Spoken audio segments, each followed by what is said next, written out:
Welcome to ఆర్పే TV news. Sullurupeta పట్టణంలోని girls high స్కూల్లో నిర్వహించిన యాంటీ డ్రగ్స్ అవగాహన కార్యక్రమం ఘన విజయంగా నిలిచింది.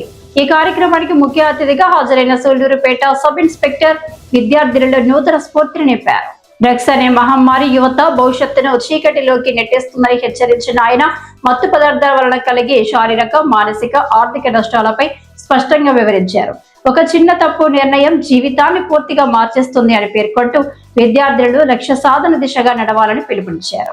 ఇక ఈ టీజింగ్ పై కఠినంగా స్పందించిన ఎస్ఐ గారు మహిళల భద్రత పోలీస్ శాఖకు అత్యంత ప్రాధాన్యమని తెలిపారు.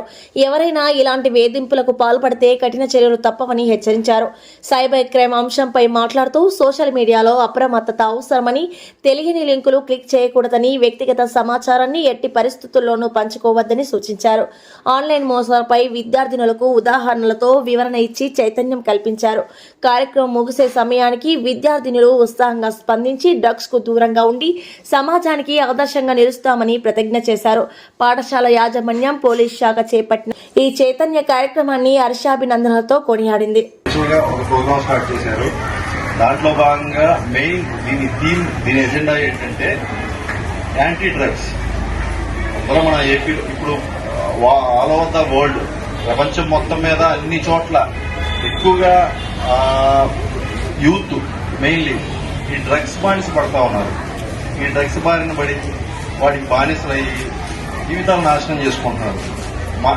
మనకు తెలిసి మనకు అందుబాటులో ఉండి మన సూలూరుపేటలో మనం ఎక్కువగా చూసే డ్రగ్ ఏంటంటే గాంజా.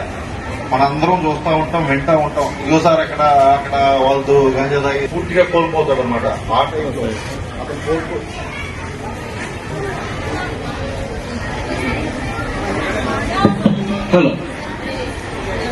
కోల్పోయి కంప్లీట్ గా అతను ఏం చేస్తున్నాడో ఏంటో తెలియని తనంలో ఒక ఏమైనా జరగవచ్చు, ఎటువంటి అఘాయిత్యాలకైనా పాల్పడవచ్చు. కాబట్టి వాటి బానిసలు అవడం వల్ల దొంగతనాలకు కావచ్చు, ఇంకేమన్నా రౌడీజాలు, ఇంకా అనేక ఉంటాయి కదా, ఈ illegal social activities, anti social elements లా తయారయ్యి మనల్ని ఇబ్బంది పెట్టచ్చు.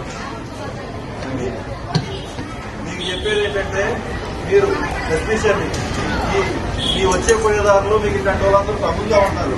కాబట్టి మీరు ఆ నోటీస్ వస్తే మా దృష్టికి తీసుకురండి, ఓకేనా? ఈ వెనకాల పడుతూ ఉంటారు కొంతమంది, లవ్ అని అది ఇదని.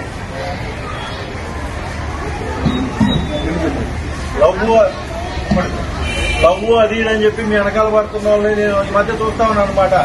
కొంతమంది, ఒక అమ్మాయి వచ్చింది, ఎవరో ఏ స్కూల్ అమ్మాయి, సార్ నాకు లవ్ సార్, పలానా మన ఒంటరిపాలెం అబ్బాయితో నాకు లవ్ సార్, నాకు పెళ్లి చేయండి సార్ అని చెప్పి కూర్చుంది. 10th క్లాస్ అమ్మాయి. వాళ్ళ మాటలు ఎలా ఉన్నాయంటే మరీ దారుణంగా ఉన్నాయన్నమాట. అబ్బాయిలు కూడా మాట్లాడరు ఆ మాటలు, అంత దారుణంగా మాట్లాడుతున్నారు. బూతులు ఇది వాళ్ళతో పరిచయాలు అయిపోయి అటువంటి అబ్బాయిలతో తిరగటం, ఆ పరిచయాలు పెట్టుకోవడం వల్ల వీళ్ళు కూడా ఇలా తయారవుతున్నారు. ఏంటమ్మా ఇలా తయారయ్యామంటే, వాళ్ళ అమ్మని చూస్తే వాళ్ళు క్లాస్ గా ఉన్నారు పాపం. ఏందమ్మా ఇలా అయ్యామంటే, వీళ్ళు 4-5 ఫ్రెండ్స్ ఉన్నారు, వాళ్ళు కూడా ఇదే వర్డ్స్ ఇలాగే యూజ్ చేస్తున్నారు. అబ్బాయిల కన్నా దారుణంగా ఉన్నారనమాట. కాబట్టి అమ్మా, ఈ ఆడపిల్లలు స్ట్రాంగ్ గా ఉండాలి, తప్పదు, స్ట్రాంగ్ గా ఉండాలి. అబ్బాయి కన్నా స్ట్రాంగ్ గా ఉండొచ్చు, అబ్బాయితో సమానంగా ఉండొచ్చు, తక్కువ ఉండకూడదనే భావనలో కూడా ఉండొచ్చు. కానీ ఆ బూతుల విషయాల్లో, అటువంటి విషయాల్లో కూడా మనం ఇంకా మించిపోవాలనే ఆలోచనలకు వెళ్ళొద్దు. మెయిన్లీ మీ అందరూ యూజ్ చేసేది ఇన్స్టాలో ఎక్కడో వాడు పరిచయం అవుతున్నాడు. మీకు ఎక్కడో ఎవడో వాడు పరిచయం అవుతాడు, అన్నోన్ ఫెలో. వాడు ఎవడో ఏంటో తెలీదు. మీరు ఎక్కడి నుంచి ఒక 3 నెల రోజులు కావచ్చు,